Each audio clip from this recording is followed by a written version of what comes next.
So in this chapter, we introduced two-way tables. We looked at them kind of as a more efficient way, or a way of getting information from a Venn diagram. Probably more efficiently. It records a lot more values, but the same kind of thing at the same time. So in this two-way table, one of our variables is brown hair or blonde hair, brown or blonde, and the other one is boy or girl. Um, so it's not necessarily, I guess it isn't, this is kind of tricky because it's not really binary. You could have blonde hair or you could have red hair or something, but they're just looking at everyone in the sample was either a boy or a girl or had brown hair or blonde hair. If I complete this two-way table, um, one of the things that these things on the outside are called marginal stats, right? And if you look at these marginal stats, these have to have a sum of 175.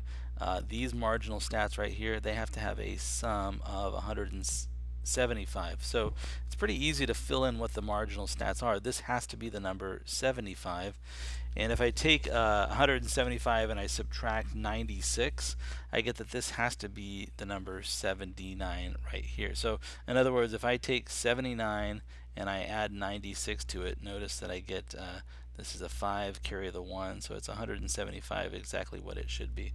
So these stats on the outside, the marginal stats must add up to 175, and they do. And then if I look at, for example, next let's look at the blonde hair. Blonde hair has to add up to a total of 75. We can see that 42 girls had blonde hair, and we can do the calculation then and get that there had to be a total of 33 boys that had blonde hair. So that's filling that in. If I looked at, now I have kind of a problem filling in brown hair for boys and girls, because you see I don't know either one of those numbers, right? There's not enough information there for me to figure that out. But if I look at the boys, if I look at boys and um, I can figure out from the boys column how many had to have brown hair, because I know that they added up to 96, and 96 minus 33 is 63. So there should be 63 boys that had brown hair. And I could do the same thing with the girls.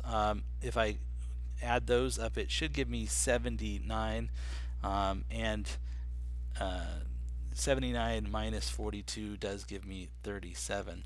And as a check, please notice that if you now add up the brown hair boys and brown hair girls, when I add 63 plus 37, it's a 10, carry the 1, 9, and I do get exactly the 100, right? So all of the values here add up appropriately. Now you can check it any way you want, and we use this to come up with, different probability questions. So for example, if a student from this group of 175 students was selected at random, I could say what's the probability that the student would be both a boy and have blonde hair, right?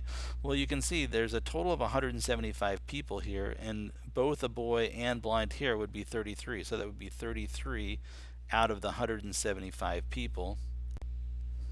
And if I look at that as a probability, I end up getting about 19%. So I would say it's actually not exactly 19. It's 0.18857, but I would round that to 19%. So 0.19 is the probability that someone selected from this group at random would be both a boy and have blonde hair. I could say what would be the probability that someone selected from this group would be a girl and have blonde hair. That would be, you can see there are 42 out of 175 where that's true. So I wrote 47, there's only 42, sorry. So if you take 42 and you divide that by 175, we get that that's about 24%. And then there's some other probability questions I could ask that would be a little bit different sounding. Listen to this. What's the probability that a boy selected from this group would have brown hair? Well, now all of a sudden I'm not talking about everyone, right? I'm only talking about the boys. So in here, the total number of people I have available is 96. And if I said what would be the probability that If a boy is selected at random that he would have brown hair, well, that would just be 63 out of the 96.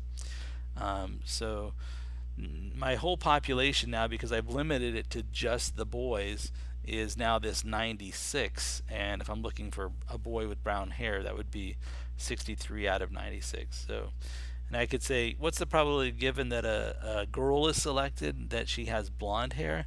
Okay, now I'm sitting over here that a girl is selected. What is the probability that given that a girl is selected that she has blonde hair?